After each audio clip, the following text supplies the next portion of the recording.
Hi, Generation in Between. We are back, and we're not only recording today for your audio listening pleasure, we are now on YouTube. So we will have video of this episode up. We look glamorous and lovely as always. Oh, yeah.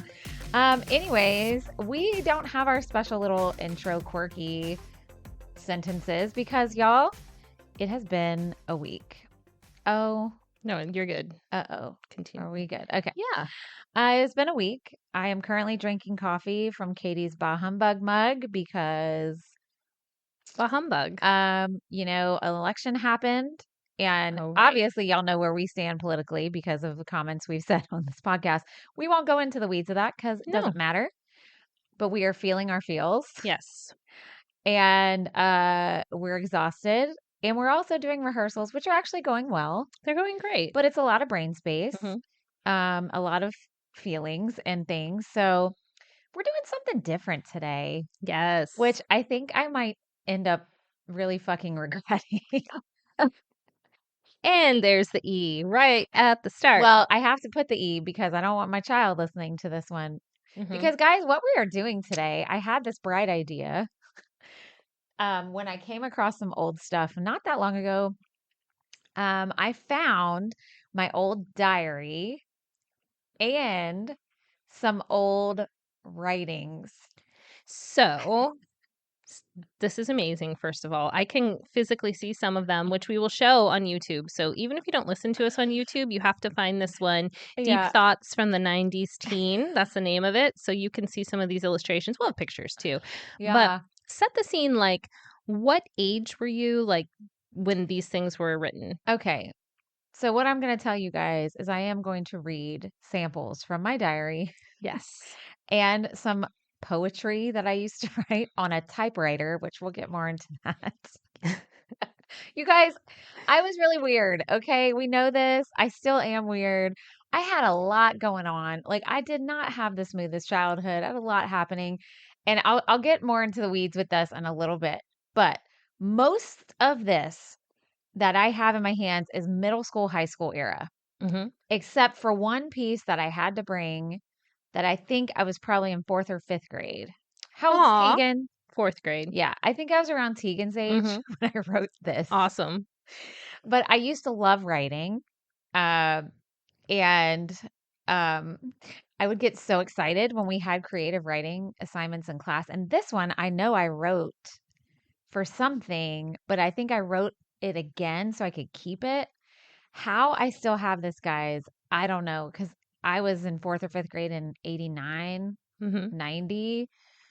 Well, I think it's hard for people to keep track of those things. I know I've mentioned, so the reason I won't be reading from diaries and reading these things is because, as I've mentioned on a zillion episodes, at least, all of my stuff's at my parents' in Indiana, and I did go there recently and found like a certain number of things, but there were only so many days I was there, and I was helping with my mom who has Alzheimer's disease. But I know there's a box of kind of these writings from elementary. I also have some diaries this era, so we'll just have to do a follow-up. Oh, yeah. Oh, when yeah. that It's going to be happens. Katie's turn. Don't worry. But I was going to say, it's like hard to keep track of this stuff anyway. But also, your family went through Hurricane Katrina. Well, interestingly enough, not only did we go through Hurricane Katrina, when I was in high school, we also had a massive flood in our house. It wasn't a hurricane, it wasn't a tropical storm, it was just a freak rain shower. We got so much rain in 24 hours. It was massive flooding. Wow. So we had, several feet of water in my house. So we lost a lot of stuff then. Obviously, there was a lot lost in Katrina. But ironically, a lot of stuff that I thought was ruined was actually in a storage unit that my parents had that was fine, that made it through Katrina unharmed. Wow, Which that's amazing. Weather is weird, right? Because like their house they were staying in had like 5 feet of water. One house was like demolished. They owned a couple houses at the time that they were in the process of selling. But a lot of stuff was in storage, and everything in storage was fine. Wow, it's weird. So anyway, but I didn't know that I had a lot of this stuff for years after Katrina. And a few years back, I've shared this story before, but I'll just give a little short version. A few years back, we went to my hometown, to my mom and stepdad's house for Thanksgiving. And my parents have lots of things, everybody. If you have older parents, sometimes they hold on to things. I'm going to say my mom is a light hoarder. She probably won't like that I said that, but it's true. Um, anyway, they had several storage units and they were cleaning them out. And just so happened, she found these boxes for my sister and I to go through. And she was like, here, this is for y'all. Decide what you want. The rest is going in the trash. And we were like, it was kind of jarring, to be honest with you, to think, because we thought all this stuff was gone. And then all of a sudden it's thrown in your face and it's like, figure out what you want. Mm. And it was a lot. And I started going through my diary and I started going through it while I was there and I had to just box it away. And I waited months to go through it because it kept bringing up so much like icky and hard things. I had to just wait until I was in a better mental place to like go through it. So I say all that to say some of this is hilarious and funny and cringy and 90s. Like, so I can't wait to read you my first entry in my diary. I am so excited. And just so you all know, I have not seen any of it. No, she has no idea what's here. No idea. But some of this stuff is really heavy. And I honestly had to stop going through my diary when I was going through it yesterday. I was like, man, the rest of this, I was in high school and there's a lot going on. I was like, I don't want to revisit that. And I really don't want to talk about it on my podcast. Right. So I have things kind of labeled and you ready? Let's just go. We're just going to Let's go. go. All right. So this first thing I have is a little short story I wrote. I think I wrote it for school. And it even has its own illustrations. I love it. Okay, wait. So is that Mickey Mouse, a lamp, and a ghost? Is that what I'm looking at? No, it's a genie. Oh. And a guys, it's funny. I'll take pictures and I'll put it on our I don't know if you can see it on the camera. Probably Nah. not. Oh, yeah, a little bit. Little bit. Little bit.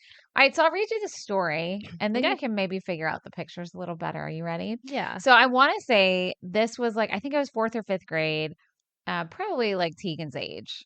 And I would like to point out it's in cursive. It is in cursive, and I had pretty good cursive handwriting. Yeah, it's pretty good. They don't teach it anymore, which is don't. so weird.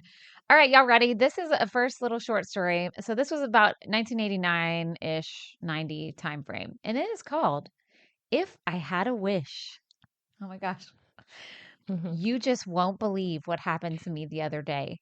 I found a genie in a lamp. Oh no, not the kind you see in cartoons. A plain, old, simple lamp. One of those touch lamps. Oh my God, a touch lamp. Oh, yeah. Like 3 different settings. Oh, wait. Oh, okay. Sorry. Go. You know, the kind you touch and the light comes on. Anyway, the way I found this lamp is because my mom bought one for my room. It was really ugly. I turned it on one day and out popped a genie. I mean, just like that. 3 exclamation points. Yep. Boy, was I ever surprised. He said, I am Arn. I have no idea what that.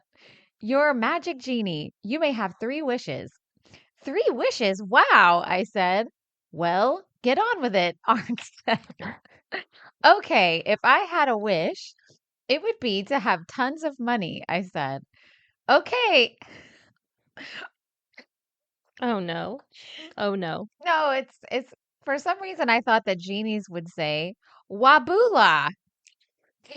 Let me look. Wabu. 3 words. Wa, boo, la. That's what you thought they would say. I don't know. Okay. All right. And there was money everywhere. Gee whiz. My next wish is to have a homework maker, I said. Wabula, he said. Next thing you know, there was a robot right there. Next wish, room cleaner, I said. I would just like to pause and let everybody know what my priorities were at this time of my It was life. money, someone to do your homework, and someone to clean your room. Yeah. Okay. Wabula, Arn said. And there was another robot. Thanks, Arn. I want to, I said. And I stopped suddenly. Arn was gone.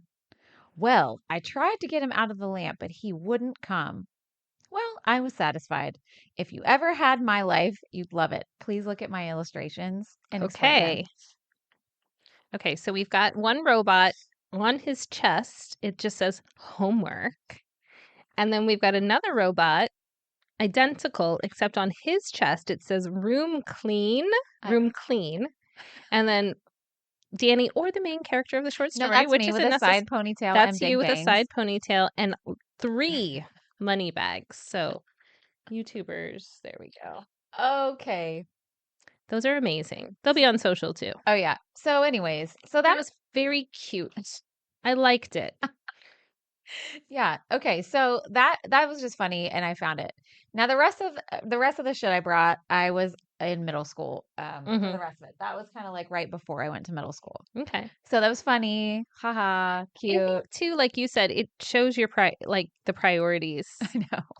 I mean, I love reading like my kids' stuff that they bring home, particularly in elementary school. I guess I don't see their more like high school, middle school stuff as much now. But I always loved reading it, even reports on like people and like their commentary on whoever they were writing about or why they picked that person. Because it does say a lot about like what's going on in their minds, what their priorities are. Sometimes you see a glimmer of like something really good and you're like, oh my gosh, they are good people, or like they're learning or whatever. It's kind of fun. It is fun. That's what I think yours was like. Very sweet. Okay, so now I'm going to take it to a dark place. Well, just like that. Sort of. I labeled everything with numbers because I was like, how do I want to like describe all these things? Mm-hmm. So that was the first one. The second one is, hello, I'm a published author. Wait, what? Give me that. Yeah. So back in the early 90s, they would do this every year. It was like, it's called the Anthology of Poetry by Young Americans. And they would send stuff to schools, I think. I'm trying, I like, did I read the explanation and now I just forgot? But they would send stuff to schools and kids would submit poetry and then they'd publish it and you could pay like $10 or whatever and whatever. Yeah. So anyways, I was in 6th grade when this, no, hold. 6th grade, 7th grade, I don't know, 6th or 7th grade. It was in 92 and it was right after my dad died. My dad died very tragically by suicide. And obviously, when you're in middle school, you're going through a lot. And then you have a horrible traumatic event happen, plus a parent dies. It's a lot. So I would do a lot of writing and journaling and all of that kind of thing. And I'm actually super surprised that I turned this poem in because it's not really about me and it's not long, but this is going to be sad and then also funny because then I'm going to read you just some of the other ones that are in here. But this was not long after he died. And, anyways, I'm just going to read it to you. Okay. And I was 12 years old. It was 1992 when I wrote this. And I want to say my dad died in August of 92. And I think I wrote it like just a few months after. Okay. So here's what it's called. It's called The Last Goodbye. All right. You hear someone crying. You know someone is dying. You walk into a room filled with darkness and gloom. You hold a young girl's hand and she says, I knew that man. She says, I loved him so. I couldn't let him go without telling him these words, Daddy, I love you so. You look at the girl, you see her brown curls, you see tears falling from her eyes, blue as the big blue sky. You tell her, you must go, and she tells you, yes, I know. She tells you, I just wanted to have my last goodbye. Dang. Now, to read that as an adult makes me be like, holy shit, because the hardest thing when you lose someone in a tragic, sudden way is not being able to say goodbye. I don't want to say it's easier when somebody has a terminal illness or something like that, or if they're very old and it's coming. But when it's so sudden and that is so hard because there's no closure, right? Yeah. Like you said, I don't know. I mean, I don't know because I haven't suffered something like that, but it doesn't necessarily mean it's easier. It's just a different, a different way where you don't have, like you said, the closure or, as humans, we have to warm up to things and we're adaptable beings. And so for something like that, you don't have the adaptation period. Right. To accept, whether you want to or not, that this thing is going to happen. Yeah. And I think that's just a different, oh, my computer's just dinging. Don't mind. That means I got scared an me to email. death. Thank you, listeners. I'm sure it was you sending me an email to our Generation in Between podcast at gmail.com. Don't worry, guys. We're going to figure it out. Yeah, I think so. When you were talking about the blue eyes, is that your sister? That's what I'm wondering because I have brown eyes, right? So you're talking about both of you. I don't know. Like, it's so weird because first of all, I don't remember writing this. The weird part about that time in my life, in my childhood, some things I remember so clearly. Other things, literally nothing. I can remember the night my dad died to like so many details, but I don't remember a lot about him, which is weird. Don't worry, guys. I've been in therapy for like lots of years, and there's lots of reasons for this. Everyone's about to send you crisis line numbers. I know. There's nothing wrong with that, but no, listen. She's handling I this. I know why that is because when it's easier when things cause you pain and you're a child to block them off and not remember, right? And also like I was at such like a formative age, puberty and changing, childhood's ending, womanhood's beginning, and then your parent dies. And it's like, what? Like, I don't know. Anyway, but like, I hadn't looked at this in a long time. And then like looking at it, I was like, so obviously I really wanted to say goodbye and I didn't get a chance to. And I'm like, okay, why did I say blue eyes? And then I thought the same thing. As soon as you said that, I was like, oh, she's not talking about herself. Right. Which is kind of sweet because you were sort of you're talking about your experience, but you included your sister in what you're saying. I think that's probably who or did your dad have blue eyes? No. Yeah. So you're talking No, about your I look sister. just like my dad. But then, okay, so there's that poem by 12-year-old Dani in this book, but then there's some other gems. Let's shake it up a little. Because there's oh my God. A poem called Months by Jessie Sutton, age 8. August and September, beach and school, fun and work. Wait, read it again. August and September, beach and school, fun and work. It's profound. So wait, I'm not done. I'll share a couple more because it's hilarious. That is so funny. That you have my like grief laden and then poem. There's this one. At least they're not literally right next to each other. And then there's this other one called Cars. And actually I went to school with this kid. His name's Robbie Green, and he was also 12. Some cars go fast, some go slow, some go speeds I don't know. Some are red, some are blue, some are old, some are new. Some cars break down when you least expect it. That may cause a lot of hectic. It may break down on the side of the road. Then you would need to get it towed. It sounds like a Dr. Seuss book. Right? Yeah. Like I was like, that'd be a really cute toddler book. Like, honestly. It would be, honestly. I mean, fun artwork. Mine is just like, damn, that's so sad. So that we're moving on. That was fun. Okay. Well, final two were fun. Here's the thing though. Here's the thing. I think while I was going through this, I was like, damn, some of this is heavy and some is so funny. But I think that's what life is. Life is never just, even in grief. Like my family operates in dark humor and sarcasm. That's just like my family, like my birth family and my chosen family in my household. We just do like that's just like our way to cope with anything in life is dark humor and sarcasm because well, and I think too, you and I were kind of talking about this before we recorded. I was saying like, especially at our podcast, we look back on things and a lot of times we look back on things from like the 80s and 90s and it's funny. We're like, oh my God, remember when we used to do that? And we're like, ha ha ha ha. And that's all part of the experience, of course. But like there are deeper things. Oh yeah. There are issues that were going on that sometimes we talk about on this podcast. Like you were just saying, puberty, losing a parent, grief, but also like growing up and independence and family things. I think sometimes when we look back, we don't always delve back into those difficult and painful things. Yeah. And I think it's like the whole, like one thing can exist with the other, Absolutely. You can have humor and sadness at the same time. You don't have to just feel, and I think for creative people, we live in that space of all the feelings all at once, all the time. But for logical thinkers, like my husband's a very logical thinker. My oldest is the same. It's hard to think, oh, you can be mad and happy and, Mhm. all all at once.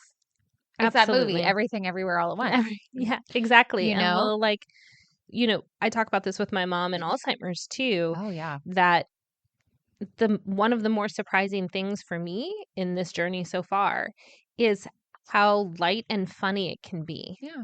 And I'm not saying we're like making fun of what No. she's going through. No. That's not what I mean at all. Like with her, we have fun and she laughs. And sometimes things are silly because, like, she picks up a pen and is like trying to eat something with it and she laughs, Yeah. So, and it's been a very, the moments of joy in this journey have been very unexpected for me. Yeah. To not make light of it, but like, to not be like, "Oh, it's fun." It's not. Right. The overarching thing is a problem and tragic and painful, and there's a lot of grief involved. But when those moments of joy crop up, they're like a bonus. Oh, yeah. Sure. And like it exists because, and specifically with things like dementia, they're still whole people. Right. Of course. So they still are experiencing joy, maybe Mhm. in a different way, Mhm. or things that are funny, or the fear or the sadness or the whatever. So kind of what you're saying, it all does exist at once. Yeah. It really does. And it did back in the 80s and Oh, yeah. 90s. And, sometimes we forget that. All right, here we go. We're going to start with some more funny stuff. Oh my Okay. God. I'm So scared. this is my diary, everyone. I'm going to show it to you. I even wrote down notes of things I had to talk about the diary before we actually. So here it is. All right, I'm showing YouTube. It is hot pink. It's got some cool 90s stuff. I have crap written all over. Katie, why don't you just tell me some of the things you see Okay. on the cover and back of Yes. my diary So it there? is hot pink and it's got like those squiggly geometric kind of shapes. Even the word diary is like triangles and squares. It says Dani's diary in cursive. It says I heart Randy. Yeah. Oh, there's going to be a whole story about Randy. Don't worry. Okay, good. There's something X'd out. I heart Chad with a big Get X ready. through it. There's going to be so many of these I love and I don't love. And then it just says stay. I don't. Stay out. Oh, stay out. Oh, it does say stay out. You're And right. Same on the back. Just okay, in case the back, you don't know that a diary is secret, I made sure says to write it on the back. top secret. And then it says I positively, but then it doesn't say anything after that. I have no idea. Coolness, geekazoid. Yeah. Geekazoid. Who knows? I don't know. And then it says, in case we've missed the message so far, giant letters. This is for Dani's eyes only, but the eyes are drawn. YouTube, I'm going to show you. Do you see the eyeballs? Yeah. Oh, man. Which I guess those are eyeballs. Let's hope so. And then it says abso-freaking-lutely. And then it says fly and flip. And then for some unbeknownst reason, there is a single sticker of a dinosaur dancing with a boombox. I don't know what kind of dinosaur that is. I don't know. Anyway. Yeah. Little piece of 90s fun there for you. On. So then, Katie, there's doodles. I was a doodler, obviously. I have attention problems. This is very evident when you look at writings and you see my doodles and all the things. Nobody caught on to it because I was a good student. But anyway, so again, on the inside, I have more things about Get Out of Here. The funniest thing, though, is the back. Because remember how you said on the front you saw that I loved several people and then crossed it out? Yeah. Okay. Oh my God. At all these loves. And oh my God. We're going to have to post pictures of this. I literally was. Okay, part of this is hilarious and part of it's sad because as I was going back through it, I realized it's funny because I had crushes, like, obvious. I mean, hello, I'm going to show everybody. There's like 60,000 I love so-and-sos and then crossed out and then written again and then crossed out and then written again.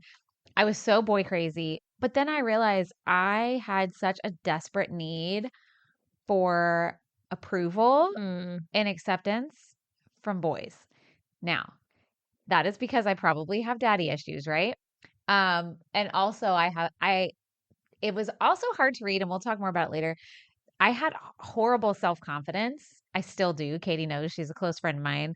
I never felt comfortable in my body. All these entries, even when I was so young, just body bashes myself and other people. Oh, yeah. Right? Yeah. But anyway, we'll get more on that later. But the other funny thing, Katie, these last few pages of my diary, do you remember doing like letter games where you'd write down the name of your crush and then you like do this counting thing? Yes. And then, okay, so I had Like like MASH. 50, 100 of these. Oh my God. And if I didn't like the results, I would do it again. Okay. So really, that was my cousin. I like did it for her. Anyway, so there you go. So that's just the So beginning good. of the adventure we're about to I'm take. so excited. I need to know who Chad and Randy are. Oh, we'll get there. Okay. So, but we're going to start when I got this diary. It was the Christmas. I think it was the Christmas after my dad died. Y'all may have seen the picture in our socials of me on Christmas morning with a suede jacket and rollerblades. Mm-hmm. That was when I got this. What a haul. I know this because the first entry. Are you ready for this? I'm ready. All right. So I wish I would have written the year. I did not write the year, but I know it was like 90, probably 92 is my guess. Friday. Date, Christmas. You are my new diary. I got up at 6 this morning. I was a little upset at not getting a TCR, which we'll talk about in a second, but I got a suede jacket plus $150 more later. And then I signed my name. Like, who the hell's reading this? I don't understand. So, okay. A TCR, Katie. Do you remember the TVs that had a VCR built into the bottom? Yes. Okay. They were really big in the early 90s. My best friend down the street got one, and I wanted one so bad. I had a black and white TV in my room without cable, the rabbit ear antennas. And I wanted one so bad. Well, they were super expensive. Like eventually they got to be like whatever, but they were super expensive and I was 12. So right. Like you're not getting that for Christmas. Nobody's getting that.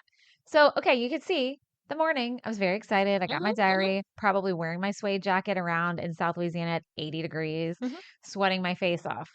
So later in the day, I come back. So sad. Okay. Well, now I am mad. That's how you start. Yes. Some parts of me have changed greatly, guys, and some have not. Okay, now I am mad. I was dying for a TCR, and now I have to use my damn money, spelled incorrectly, by the way, for one. Tara, though, got exactly what she wanted. Fuck her. That's her sister, by the way. Yeah, fuck everyone. It's not fair. Ooh, I got a jacket and rollerblades. She got a stair stepper and a thigh master. Can't. I am so peeved. Oh my gosh, guys. Yeah. Anyway, so then I go on about this little boy I like. That's really stupid. And then, but at the very end, I put, well, now Tara is being nice. More soon.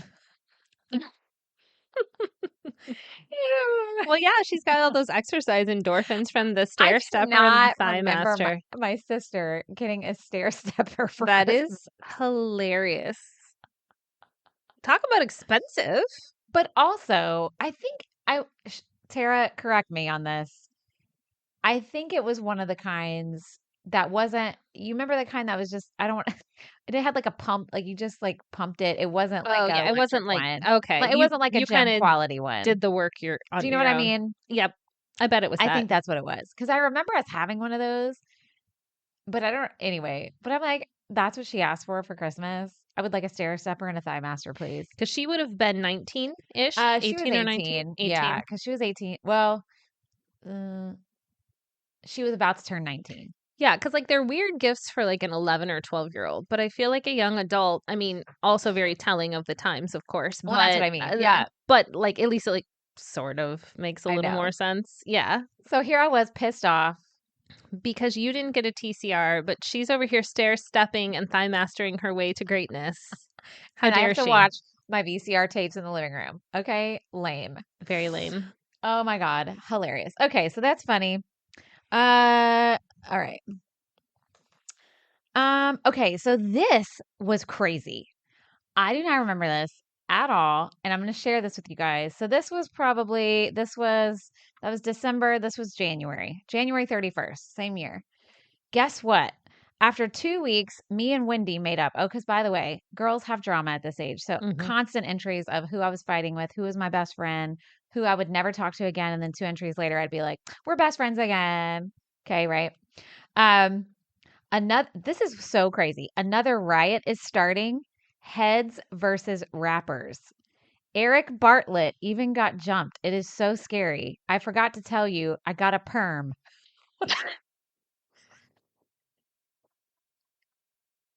So someone got beat up, Like, but what? more importantly, I received a perm. And I was like, oh shit, I remember that perm. Oh, guys. Okay. So I'm sitting there and I was like, a riot? What? Then I remembered when I was in middle school, there was a huge problem with big group fights. Mm. But I was like, heads? What the hell is that? What is a heads? And then I was thinking, oh, I think that's what like we called like the headbangers. I bet that's it. And I was like, well, that sounds more like kind of a race thing that I don't think I picked up on. Mm. Yeah. Right? Heads versus rappers. And I was Yeah. like, oh my God. So just, I mean, I've shared before. I grew up in South Louisiana, not far from New Orleans, across the lake.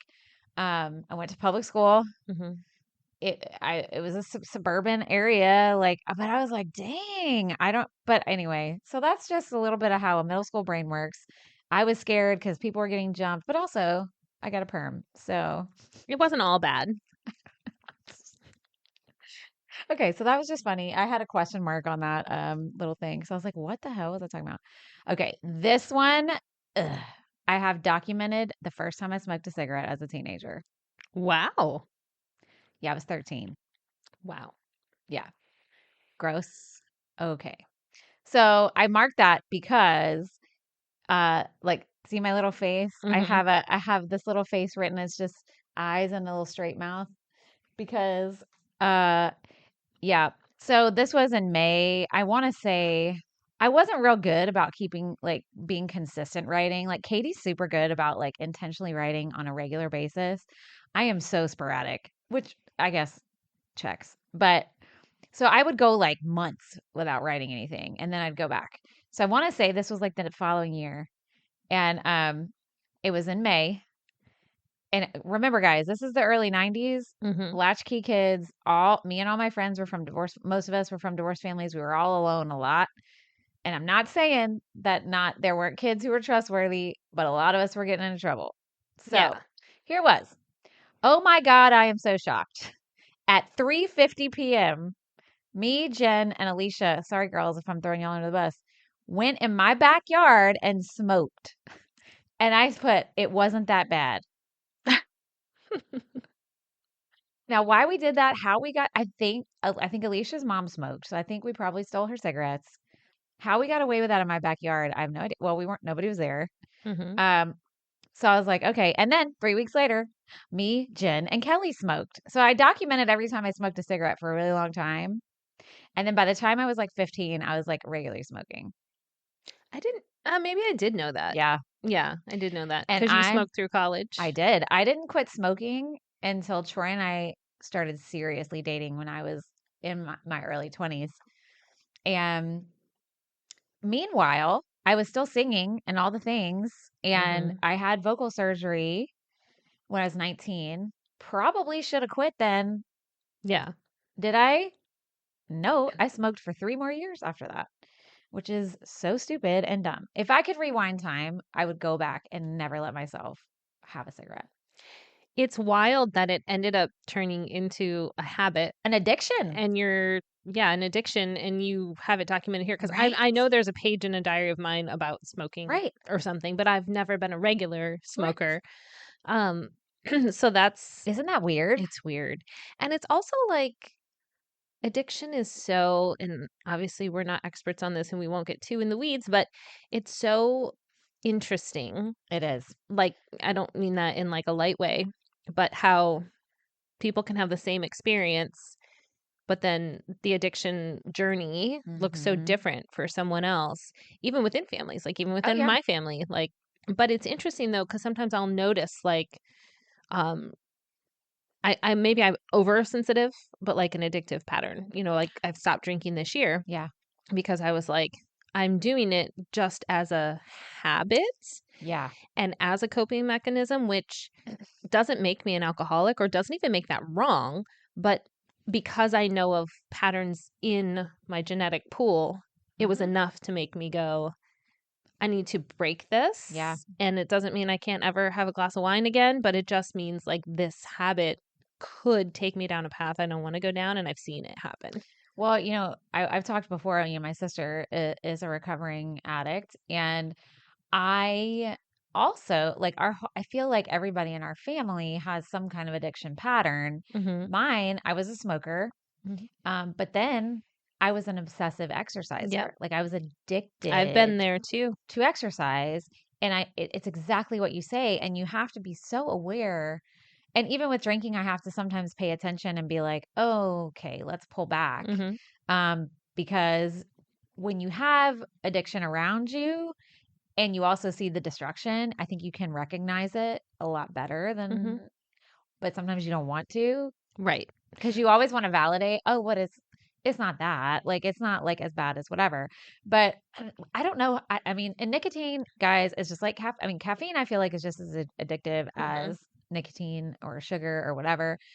But like once that gets up in your blood system on a regular basis, It's true. Like, it is a yes. nightmare. And with anything really. How did you end up quitting? Like, what was your path?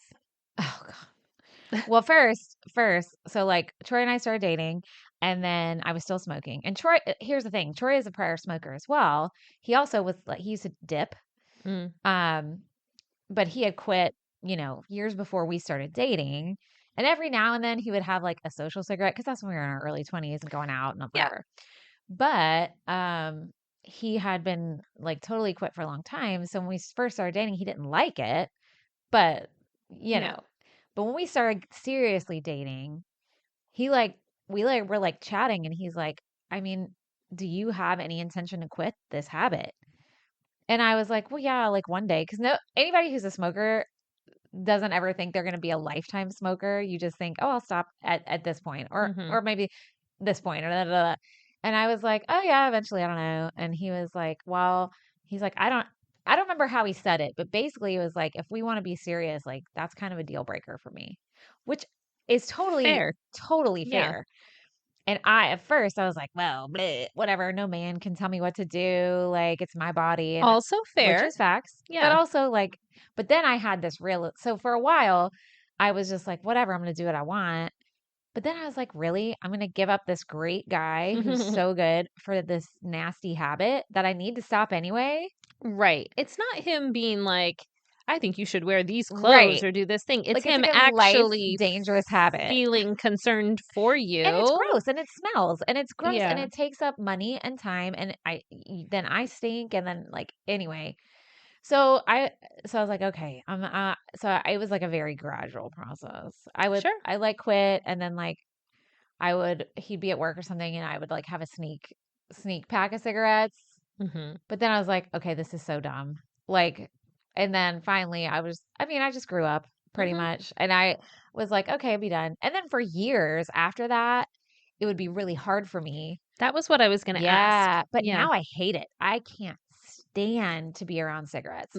And it's funny because the other night we were hanging out with some friends outside and one of them was smoking and they like removed themselves but Mm-hmm. she had like started walking closer and we were like back up and I was like I cannot stand to smell it and I was being so dramatic but I was like that's why because it's just gross. Like it's weird how your brain can like love something so much and then flip over and be like bleh, Well, like and I think there's a cultural thing there too, oh yeah, where, 80's and 90's and even early 2000s, we were still going into indoor spaces that had smoking, whether it was the whole thing or yeah, smoking areas. And so, like, if I smell smoke now, it is jarring to it me is. because I never do. Right, and you're in places where it just doesn't happen. We But used to go on airplanes where people would smoke. Remember? I mean, think about that. That's so gross. It's like recycled air. And I just think in general, we were more used to it. Yeah. Even if we weren't smokers, like my grandparents smoked, Well, I'd go over there and spend the night, yeah. whereas like now, unless you are a smoker or in a household with a smoker, you're really not ever around it. Which is such a great thing. Which is fantastic. Yeah. Like it's hard to be a smoker nowadays because I think so. It's hard to get places where you can have it. But anyway, so smoking, yay, got that documented. So that's fantastic. That's not all I have documented in here, but I'm not going to go into all that. Okay. So, let me see. Oh my God. Okay, so I have to share this because two things are funny about this story. Number one, I told y'all that I was a psycho and used to write love letters to people and mail them with a stamp. Which I still can't believe I told people, but fine. It's whatever. Because we have heard from other people that they used to do weird shit like that too. So it's fine. Number one, that's going to relate to the story. Second, back in the early 90s, country line dancing was on fire. I used to go every Friday night to this local Catholic church because I had this big gym. And I think it was like $5. And you go and they would teach you all the dances and then you do them. And it was a place where a lot of teenagers went because it was like the end thing to do. And it was so much fun. So I had this group of friends and our parents were like dropping us off at a church. Yeah. Right. To dance and have Coke. And like, then they pick us up like, hello. And there was this boy I had a crush on and we kind of had like a back and forth, for a while, if I remember correctly. But I think that I think what ended up happening from my written down memories that he did like me, but I think he didn't like me as much as I liked him. Fair. And sometimes you maybe don't realize that till you're reading back some of the details as a grown person. I think anyway. Also, this tells you how old I was because it was the summer before my 8th grade year. So I was young because I started school at 5. So I guess I was about to turn 13. Okay, so that means I smoked a cigarette at 12, everyone. So that's lovely. Oh, no, man. 13. I don't know. Whatever. No, let's see. How old are you in 8th grade? 12 or 13. No, 13 or 14 in 8th grade. So because I have a 7th grader who's 12 going on 13. I think I was 12 turning 13 and then I turned 14 my freshman year of high school. Okay. No, that's wrong. In November? Because I graduated in 98. It doesn't matter. Whatever. I hate math. Okay. It doesn't matter. I was still young. You were too young to be smoking. Yeah. Okay. So 4 more days till 8th grade. I guess I am disappointed. On Friday night, Evan didn't talk to me except when we did the barn dance. No fucking clue what that is. All he said was, "How many letters are you going to write me, girl?" And he smiled. Oh my God. Why did I think that was like a good thing? Like he was probably like, "You're psycho," but he was trying to be nice. Yeah. Cringe. Oh my God. And that's literally the only thing he said to you. Only thing. During the barn dance. Which who knows what that is? Okay, so now we're going to talk about, since we're on crushes, let me tell you the little story about how I have all these like little I love so and so. So you saw on the front, it said I love Randy. Okay. So I don't know if he'll ever hear this. I think we're still friends on social media, but I haven't talked to this child in years. Nice guy. I think he still lives down there. He's a tattoo artist. But Randy and I went to middle school and high school together. Okay. Because I lived in the same place. We had crushes on each other off and on like our whole time. I don't really think we liked each other like that. I think we were just friends. Like, I think we just liked each other as people, but we just didn't know that. Like, like platonic friendships when you're young are weird. Like, you don't know how to navigate because you're having like sexual feelings and like, I don't know. I think thinking like, back now, like, why did I have all these crushes on him? And I was like, I think maybe I just thought he was a great person. I don't know. And you thought that equaled Yeah. a crush. Yeah. I don't That know. makes So we sense. had a back and forth. So I had all these entries in this diary of, oh, I love Randy now again. Oh, we broke up. Oh, me and Randy, blah, blah, blah. It's hilarious. So I was like, how many times did we like go out and break up and all these funny things? But anyway, hey, Randy, what's up? Hey, Randy. Randy Keeler is his name. If anybody hears this, tell him If I you said need a hello. Hope you're tattoo, doing well. go see Randy. Yeah, I think the name of his tattoo parlor is No Kings, I think. No He's Kings. super great artist. Great artist. Okay. Anyway, it was just funny because I forgot that I was like, oh yeah, me and Randy Keeler had a thing for off and I mean, on. to be fair, when you were just describing that, that's how I Yeah. feel about my college Oh, boyfriend. there you go. Like forever, that like looking back now, or not even that long after we finally like broke up and stuff, and we like moved to Florida together, like everything. Oh.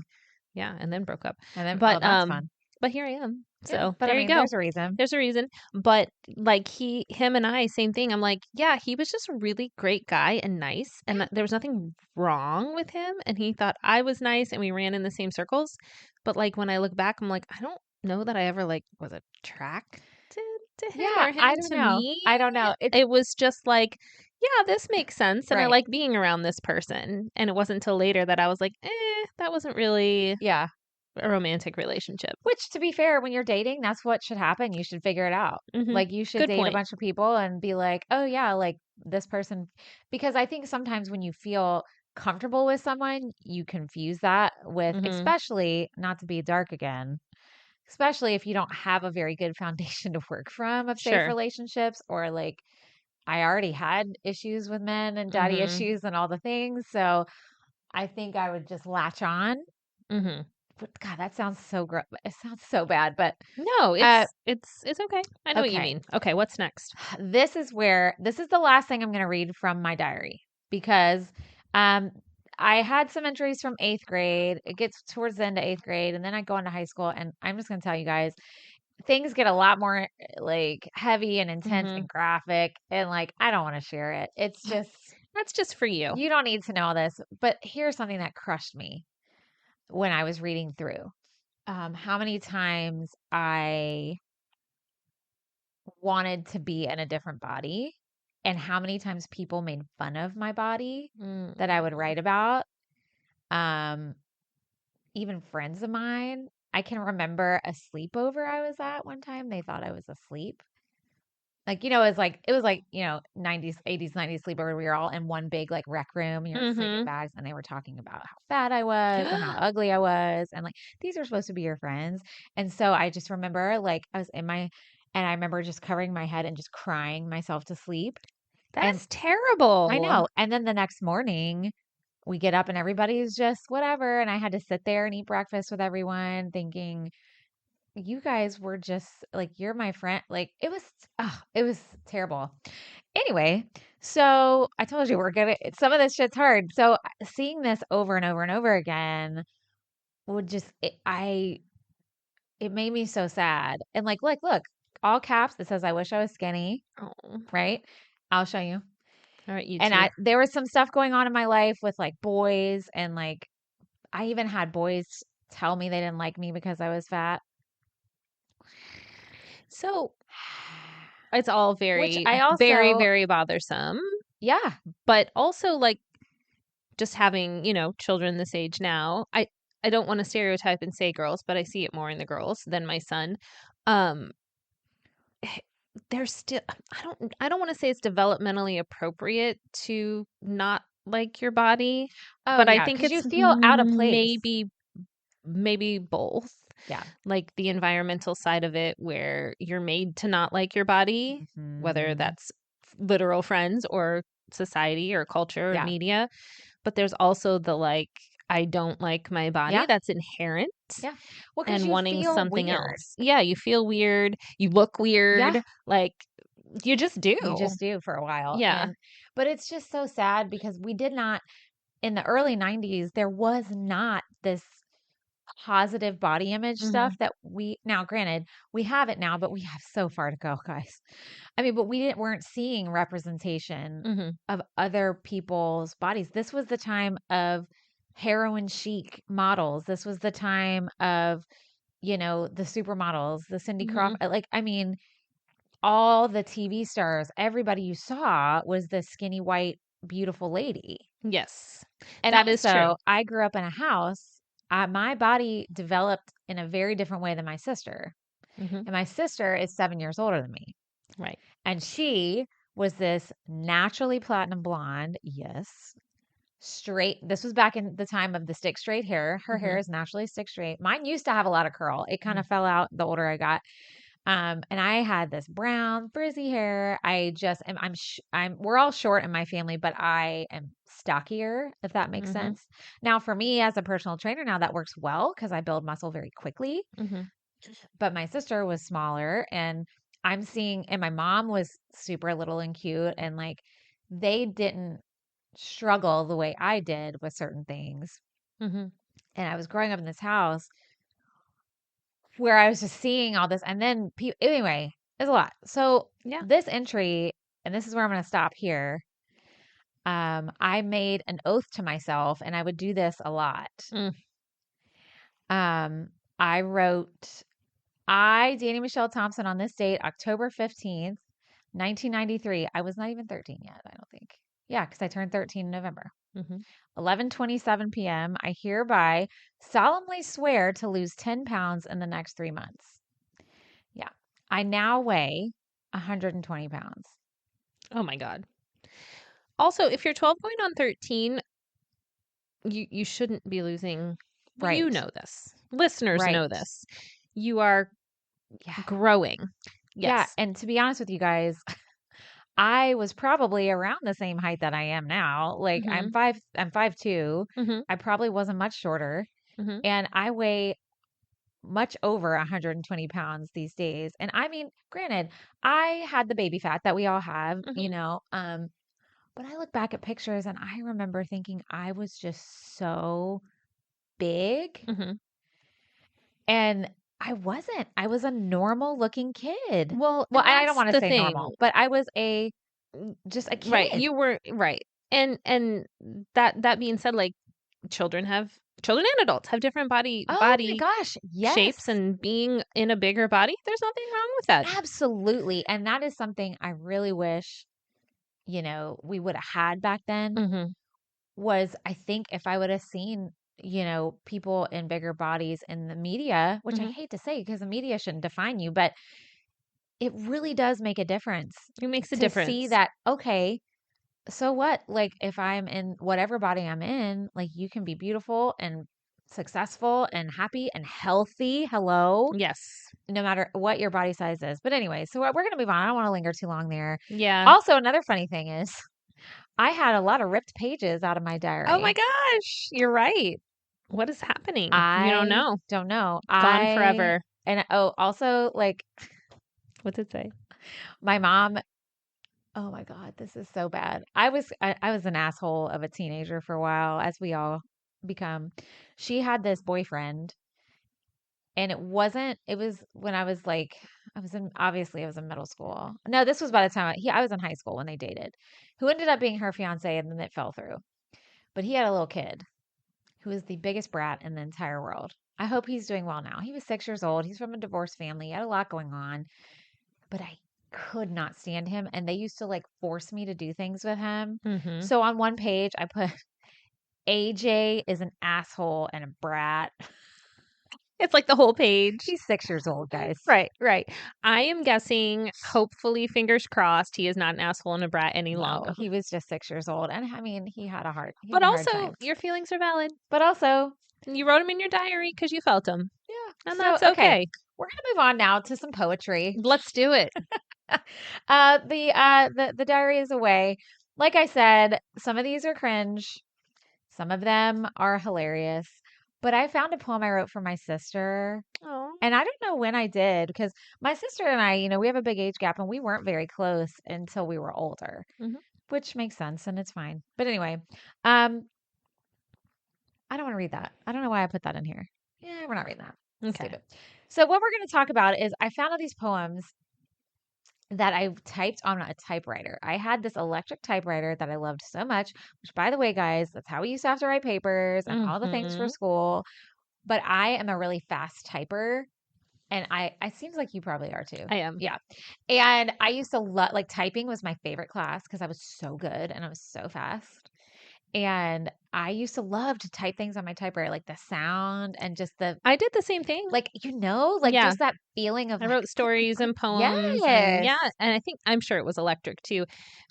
Very quick side note. My great aunt, who I was really close to, I have her old typewriter from like the 40s.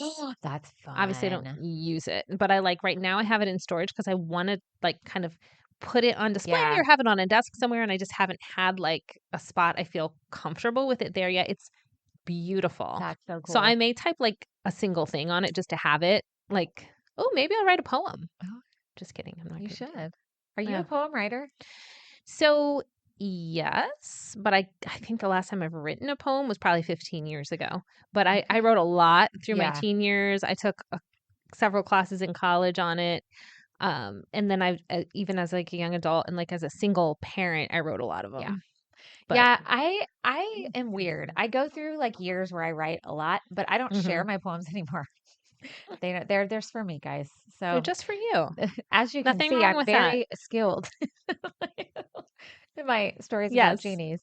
Okay, so I have so some of my like typewriter ones. I have like funny Keep shit reading. to share. Oh, okay. Ooh, I have funny things to share, and then I have like some cringe because as you can see, this is heavy and light. Okay, Katie is getting a wire. Something's going on. Oh, her computer was dying. Yeah, I don't know why I didn't think of that before, but now we good. Okay, we got it. But where's my headphones? Don't worry, guys. It's okay. We can always edit that out too if we need to. We could.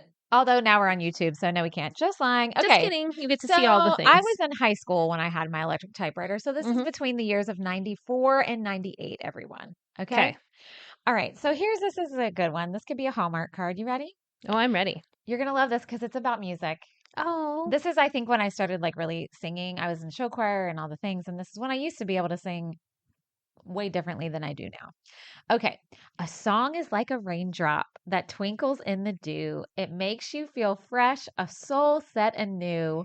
A song is like a hug that fills you up with glee. It makes you feel warm, a gift for you to us or me. A song is like a river that goes on far and wide, makes you feel so good and refreshed deep inside. Love that. That is what a song is. I Like for know. real. I need a copy of that. Oh God. Okay. So this actually is a handwritten poem, and this is about my Okay. sister. And I think I may have like given her this. I don't know. I'm gonna read it, and then I'm gonna text her later and ask her, and I'll let you know next time. This one might make you cry because you do have daughters and sisters, Uh-oh. who are sisters. Who are sisters? Yes. Okay. I know she'll always be there whenever I happen to call. I know she'll help me up if I ever happen to fall. I know I'll always need her no matter what may be because she is the greatest sis that has ever come to me. Aw. I know we will always fight, but we always seem to make up. I get to see her every so often, but that just isn't enough. I know I used to be a brat and we were so far apart, but now we're older and closer, and she's always close to my heart. She lives so far away from me, yet I know she can't help it. She goes to school and has a life the same for me, but her I won't forget. That kind of fell apart there. My sister is so important to me, and I love her just so much. She is the best and will always be. My heart shall always touch. Her strength and courage I envy, but under them I stand. She is so strong, so I follow. She makes me say, yes, I can. Aw. She has been through a lot, and I guess so have I, but her spirit is strong, and it always seems to try. My sister is the best to me, and I will love her always. She will always be here, and she never leaves me. If she did, I don't know what I would ever happen to do. This is my soul would die and my spirit too, because my sister is how they grew. Oh, I that is know. so I sweet. know. I don't remember writing this. You're like, and did it happen? It must have. It's my handwriting. It But did. And it's crazy because I definitely feel that now as an adult, and we're both in our 40, well, she's 50. I definitely feel that now. But I remember, I guess probably because when I was a teenager is when we probably really started to like, mm-hmm. you know, click and stuff. So, Oh, yeah. that's encouraging. I feel like my kids are all close, but when they, especially the girls, if there's like infighting, Yeah. I will always remind them. There's like a little joke because I don't have I sisters. know. Yeah. And so, but I have 4 girls. Right. So I'm always like, okay, the universe like paid me back, Mhm. and now I don't have sisters, but I Right. have this presence. Yeah. But when they get into arguments or whatever, I'll be like, some people don't even have sisters like me, so I don't want to hear it. And like at this point, they'd like just roll their eyes. So Like, like whatever. we Well, there's know, probably days that they're like, I wish I didn't have a right? They're sister. like, lucky you. I know. Yeah, It's funny. But anyway, I know. That's so sweet. So everybody out there, love your siblings. love your And I will say siblings. to all the parents out there, because my mom, she used to try to force us to bond. Mm, And you just can't, you yeah. can't force your kids to Mm-mm. bond. They just have to, it has to happen generically. And she used to make us feel so bad about it. She used to be like, I don't know why you girls like aren't closer, blah, blah, blah, blah, blah. But we just weren't. It's just the way our life was. Um, but anyway, so all you parents out there who might have kids who are farther apart in age, because it can be a little more It's difficult, hard, yeah. just have hope because see, sometimes they'll write me Or home they're and thank me. close in age and they fight all the Or freaking that. time, It's just siblings. It's you're I like what you said about that though, Yeah, because sometimes I feel like the pressure to like fix it right. and you just can't. You just can't. They'll find their way. Okay. So I only have a couple more things to share and then we're done. I know y'all love this so much. I know they do. I know I do. She's like, I know they do. Oh, I love it. Okay. Obviously, like I honestly, I'll be real with you guys. I had a hard time finding stuff that wasn't super dark and heavy. Like I had a lot, guys. I don't know. I feel like I was an Eeyore for a long time, but I hit it. I think it's weird because I feel like I've always been a very genuine, authentic person, but I think I was really good at masking too. Mm-hmm. So it's really weird as an adult to look back on your teenage stuff like this. It's really weird because you can see stuff now in Mm-hmm. hindsight that you didn't then. Anyway, so here's a poem about my typewriter. Oh, for something totally different. Not really, because you'll understand why I'm saying this. Okay. Sometimes I feel lonely, sometimes I feel sad, and sometimes when I look at myself, I look really bad. Oh, But I always have a typewriter and a typing paper and a pad. Do you remember buying the pads of typewriting paper? Okay. yes. And when I write, I end up being not so sad. They can't laugh and say stuff to my face. They can't joke and make me a basket case. I can look at myself now and see a winner, and I don't need anyone telling me I'm a quitter. I love that. Oh, Because writing is that way. it is. It is. It is. It makes you feel good about yourself, for sure. Okay, this one is sad and funny at the same time. Are you ready? Okay, I'm ready. I don't. Okay. All right. My name is Dani. I am different. I have a guy's name. It is unique. I don't have a dad. He is dead. Oh, Wait. He died a long time ago. Okay, just 3 years. I miss him a lot. My sister is at college. I miss her too. My mom is cool, but she works and takes care of me. I miss her too. hmm. I have a lot of friends. I love them like a lot, but I miss them too. This is the weirdest final line to this poem. Okay. I guess that I just miss the fact of missing. What? I feel like it was like sort of a journal entry about your where everyone's at in life, and then the end was like you overthinking like a clever ending. Like No. I do that when I write still, but I definitely did it when I was younger when I thought I was being like super clever, and then I'll read back over things now and I'm like, Oh "Huh, man. what?" Okay. So this is my final entry, and then we'll let you share any cringy things you I have. brought a single cringy I thing. cannot wait. But don't worry, Katie's gonna have an entire episode devoted to her cringy stuff Oh, once she gets it. I definitely. can't wait for I'm that. so inspired now. I am so glad because I have a paper I wrote in my senior year AP English class. I was a month away from graduation, and I loved this class.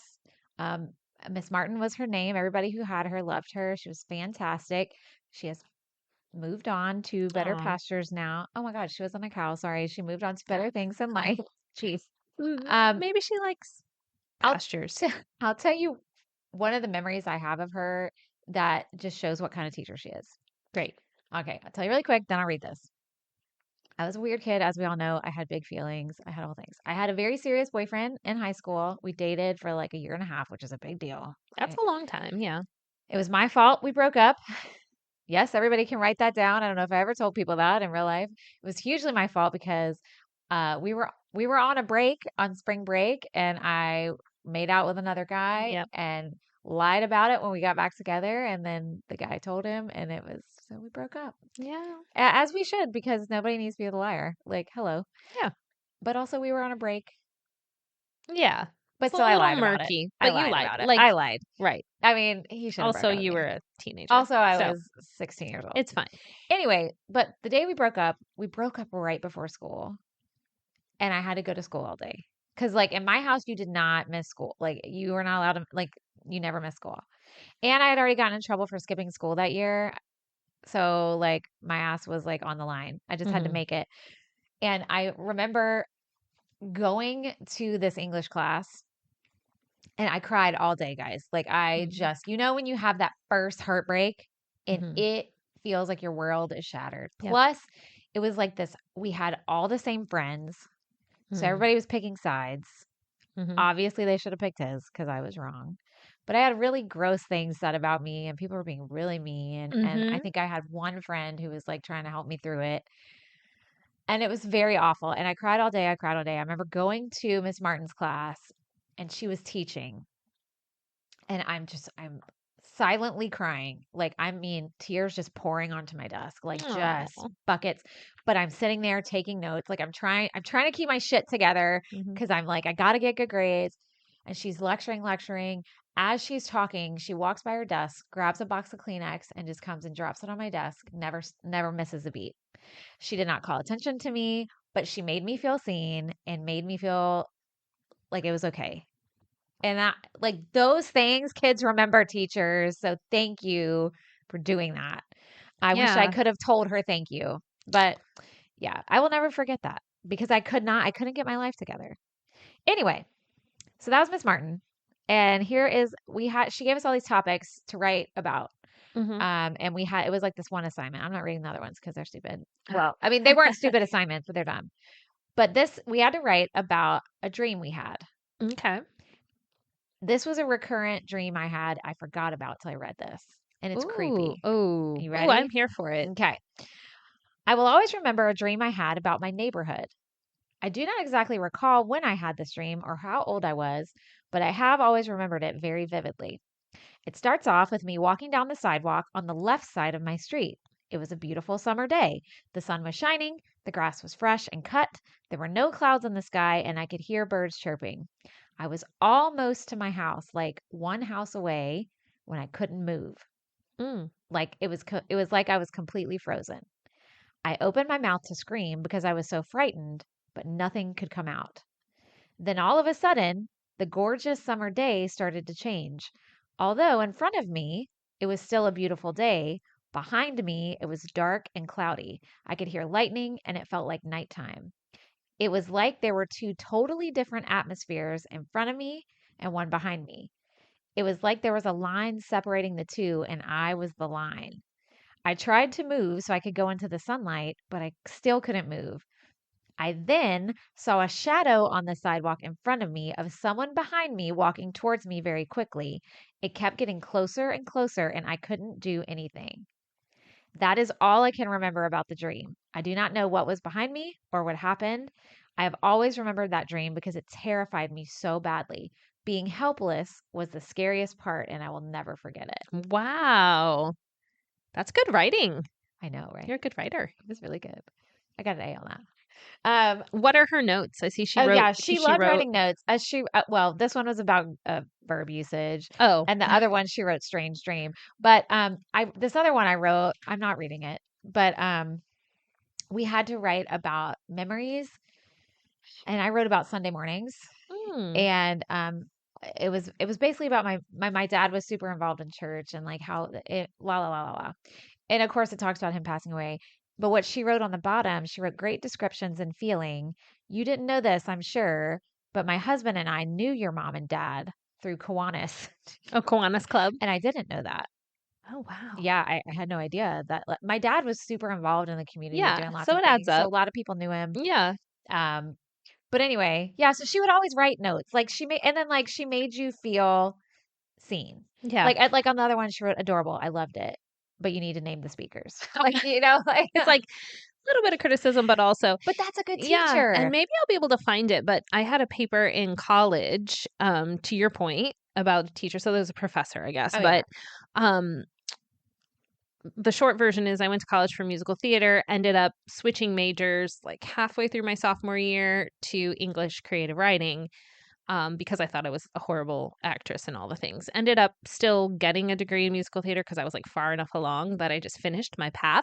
But like at that point shifted direction. I was like, okay, I'm going to do English and I don't know, be a writer, be a journalist. I have no idea, which I did end up doing. But it was a little tumultuous for me because I was like basically breaking up with the thing I really wanted to do, but away from like college, you know, away from home, and like my good friends weren't in theater or English, so they didn't really understand, and I guess I felt a little alienated from my community that I thought I had, and just all the things that we go through when these things happen. And I did a piece on it was actually about body image in the media. Isn't that interesting? Interesting. And I was talking about different things in it. I bet I could find it because I kept it for a long time. And my professor, I like mentioned like Jennifer Aniston, like this was like 2002, 2003 when I was writing this. He wrote like in my margins, he's like, wow, Katie, you need to be a published writer. You're an amazing writer. And I remember that. And it actually made me feel like you could. I could do it. And also like again, you don't need outside validation, but to your point, I felt seen. You feel seen. And the reason I had switched majors in the first place is because I didn't feel seen in the thing I was doing. And then it's even like, oh, am I doing the right thing? Mm-hmm. And then for someone who didn't know any of that to be like, you better keep writing. Yeah. Meant a lot. Yeah. And it was just like a sentence in red pen on the side of my thing. Yeah. You know, it's really, really great. And that encourages me as someone who interacts with young people, right? If you see it, say it. Yeah. You never know. Like, I feel like honestly in life, it's the little things that make the biggest difference. Mm-hmm. It really is. It's like, I know you're kind of the same way. I like to encourage people and I don't ever not say it. Like if somebody, even if it's somebody who you're like, well, everybody tells them they're good. Right. I always make sure, like, especially like doing shows with people, like we need encouragement because hello, performers are the biggest inner critics ever. And we're all, even the people who blow it out of the park every time, still are like, oh God, I just sucked. I just messed up. Right. Like, I just feel like those little things are what matters. Like somebody will remember if you gave them a hug when they were sitting off by themselves crying and nobody else noticed. Right. They're going to remember that. That's true. I remember my teacher just dropping off Kleenex on my desk because I couldn't get my shit together. I mean, on the flip side, people will also remember if you're a huge asshole on a day. Absolutely. You know, like I had one teacher who hated me and I will never forget how he spoke to me. It was a math teacher. I'm really bad in math. It's just my brain. I just have a hard time with math. And he made me feel like the dumbest person in the world. Like, dumb. And you'll always remember that. Being a teacher. Yeah. No, that's such a great reminder. Yeah. Like, those things don't change. No. Right? Like that human interaction and that just being observant and not to be like this person. Oh, yeah. But I think like in modern society, we are so easily isolated. We are. Even in a room full of people, everybody's on their phone. And I don't know that there's anything like last night we had a break at rehearsal and I just needed to like not interact with people for a couple minutes because I just needed that decompress and I just needed to like see if my kids texted me and I looked around and everyone's like interacting and chatting and I was just like, it's okay. I need these 5 minutes for me. But like that being said, sometimes it's more like our go-to, like not a chosen thing. And I know you hate that. You've mentioned it before. So I just think it's such a good reminder that if we can like look up sometimes, even if it's not all the time. Look up and look out. Look out.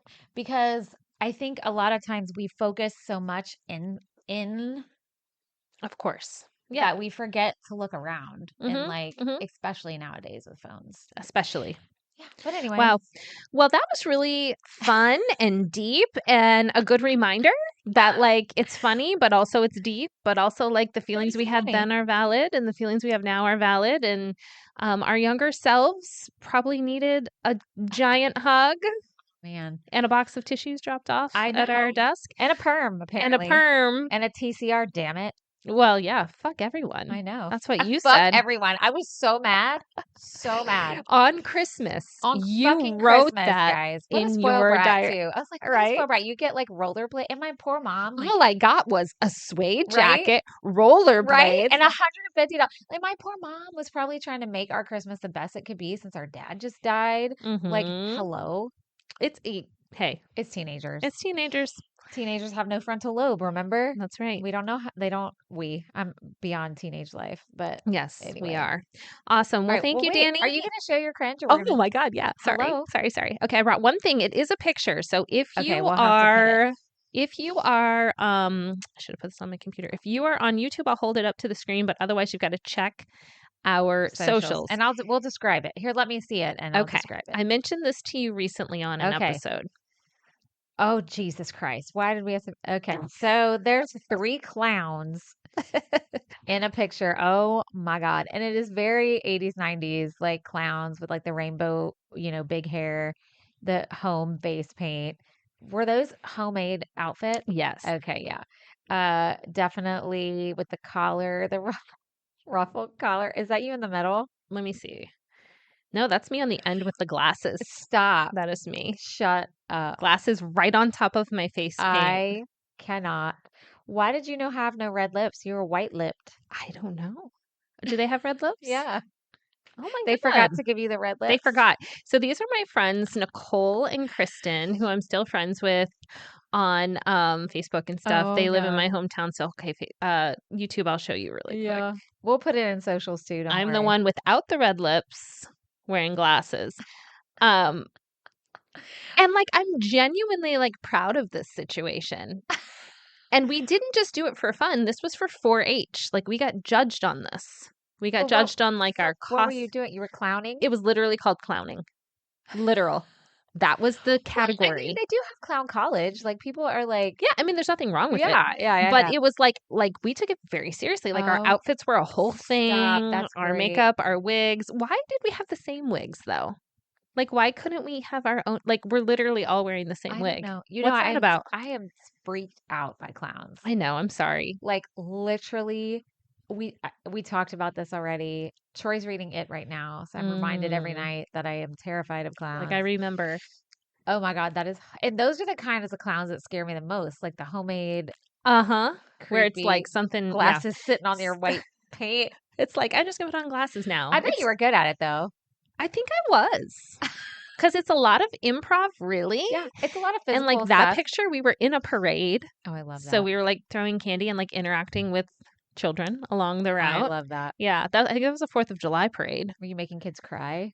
None that I saw, but probably. I mean, that was the age of it. Oh, yeah. Like when we were doing that, would have been. But anyway. Oh my God, I love that. Awesome. Well, more cringe to come. Don't worry. Whether it's just even on our normal episodes, more cringe, more YouTube to come. Facts. And we are going to stick around for bonus episodes. So make sure you check us out on Patreon if you haven't already. Oh, you forgot. We forgot merch. Everyone, we have merch. We have the merch.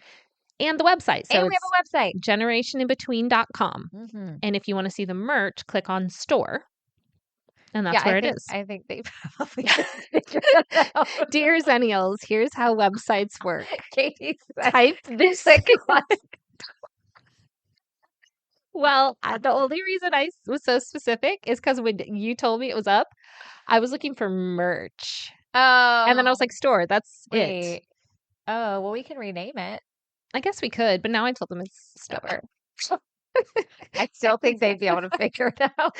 Oh my goodness. Well, it might be merch, it might be store, depending when you look. Whatever, but we've got all kinds of things, and our patrons, y'all are gonna get something special. Yeah, I'm gonna send that message to y'all today.